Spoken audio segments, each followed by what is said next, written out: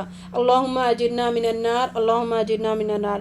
جن لوگوں نے ہماری آیت کو مان لیا اور اچھے کام کیے وہ اہل جنت میں جہاں رہیں گے وہ ہمیشہ رہیں گے۔ پھر اہل جنت دوزخ والوں کو پکار کر کہیں گے ہم نے ان سارے وعدوں کو ٹھیک پایا۔ کون پکار کر کہیں گے؟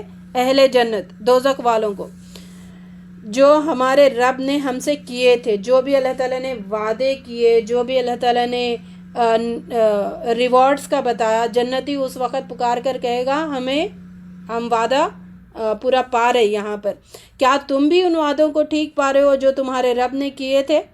وہ جواب دیں گے ہاں۔ پس ان دونوں گروہوں کے بیچ ایک اوڑ حائل ہوگی۔ جیسے یہ بات ہوگی دونوں کے بیچ میں ایک دیوار آ جائے گی جس کی بلندیوں پر کچھ اور لوگ ہوں گے اس دیوار پہ بیٹھے ہوئے۔ یہ آراف ہے، اہل آراف۔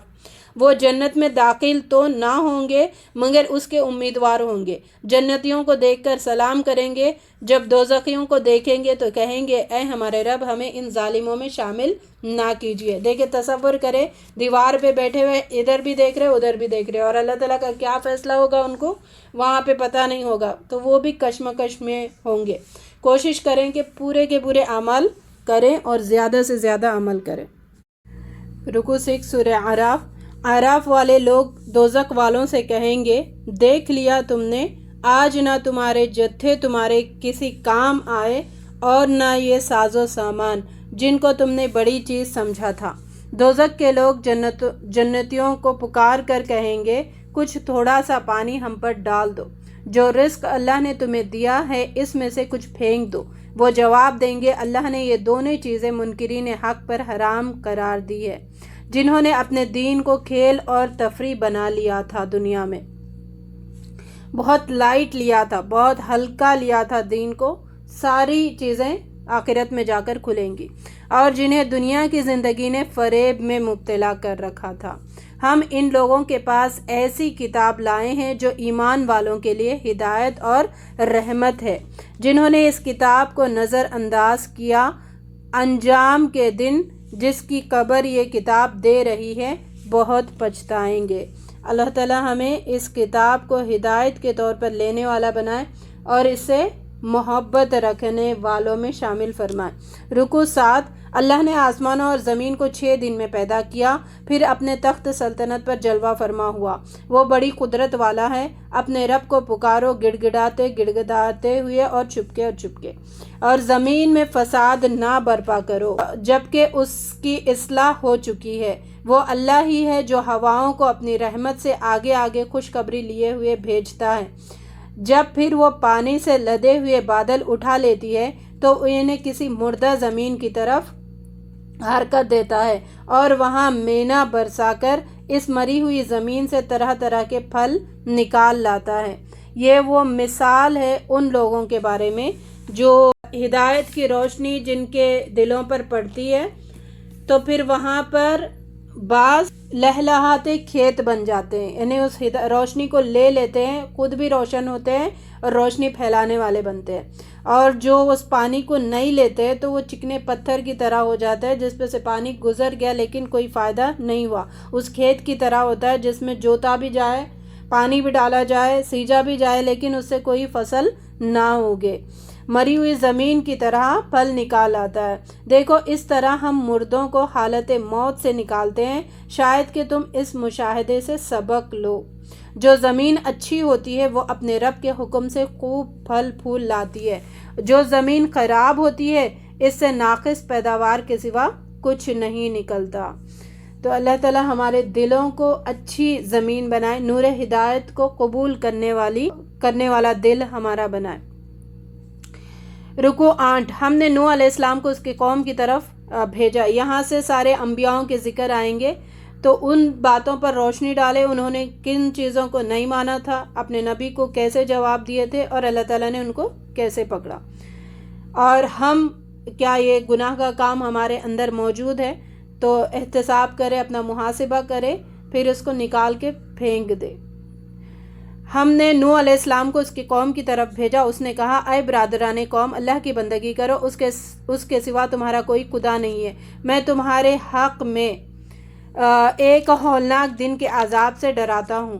اس کی قوم نے نہ مانا، گمراہی کی باتیں کرنے لگے۔ نوح علیہ السلام نے بہت سمجھایا مگر انہوں نے جھٹلایا۔ آخرکار اللہ نے نوح علیہ السلام اور اس کے ساتھیوں کو ایک کشتی میں نجات دی اور ان لوگوں کو ڈبو دیا، یقیناً وہ اندھے لوگ تھے۔ رکوع 9، یہاں پہ قوم عاد کا ذکر ہے۔ عاد کی طرف ہم نے ان کے بھائی ہود علیہ السلام کو بھیجا۔ اس نے کہا اے برادران قوم، اللہ کی بندگی کرو، اس کے سوا تمہارا کوئی خدا نہیں ہے۔ قوم نے انکار کیا۔ حضرت ہود علیہ السلام نے سمجھایا کہ اے قوم، نوح علیہ السلام کی قوم کے بعد تمہارا رب نے تم کو اس کا جانشین بنایا ہے اور تمہیں بہت تند و مند کیا ہے، بس اللہ کے کرشموں کو یاد رکھو، فلاح پاؤ گے۔ انہوں نے کہا کہ ایک اللہ کے لیے ہم اپنے معبودوں کو چھوڑ نہیں سکتے جسے ہمارے باپ دادا نے پوجا ہے۔ آخرکار اللہ نے ہود اور اس کے ساتھیوں کو بچا لیا اور ان لوگوں کی جڑ کاٹ دی۔ یہ ہر دور میں حق پرستوں کو اللہ تعالیٰ بچا لیتا ہے اور باطل کو مٹاتا کب ہے لوگوں کو اللہ تعالیٰ؟ جب ظلم زیادہ بڑھ جاتا ہے اور یعنی اتنے آخری حد تک کے نافرمان بن جاتے ہیں، تو اب اللہ تعالیٰ کہتے ہیں کہ اس کی ضرورت نہیں ہے اب ان لوگوں کو دنیا میں، تو ان کو صفحہ ہستی سے مٹا دو۔ ایسے مٹائی جاتی ہے قومیں۔ سمود کی طرف ہم نے ان کے بھائی صالح علیہ السلام کو بھیجا۔ انہوں نے کہا اے برادران قوم، اللہ کی بندگی کرو، اس کے سوا تمہارا کوئی خدا نہیں ہے۔ ہر ایک کا سیم دعوت، یہ اللہ کی اونٹنی تمہارے لیے ایک نشانی ہے، اسے برے ارادے کے ساتھ ہاتھ نہ لگانا۔ قوم عاد کے بعد اللہ تعالیٰ نے تمہیں ان کا جانشین بنایا ہے اور اس نے تمہیں یہ منزلیت بخشی ہے، تم میدان میں عالیشان محل بناتے ہو اور پہاڑوں میں مکانات تراشتے ہو۔ اس کی قوم نے انکار کیا اور اونٹنی کو مار ڈالا۔ آخرکار دہلا دینے والی آفت نے انہیں آ لیا اور وہ گھروں میں اوندھے پڑے کے پڑے رہ گئے۔ اور لوط علیہ السلام کو ہم نے پیغمبر بنایا۔ اس نے اپنی قوم سے کہا تم بے حیا ہو گئے ہو، تم وہ کام کرتے ہو جو تم سے پہلے دنیا میں کسی نے نہیں کیا، تم عورتوں کو چھوڑ کر مردوں کے پاس اپنی خواہش پوری کرتے ہو۔ اس کی قوم اس سے مخالفت ہو گئی۔ اللہ نے حضرت لوط علیہ السلام اور اس کے گھر والوں کو بچا کر قوم کو ہلاک کر دیا۔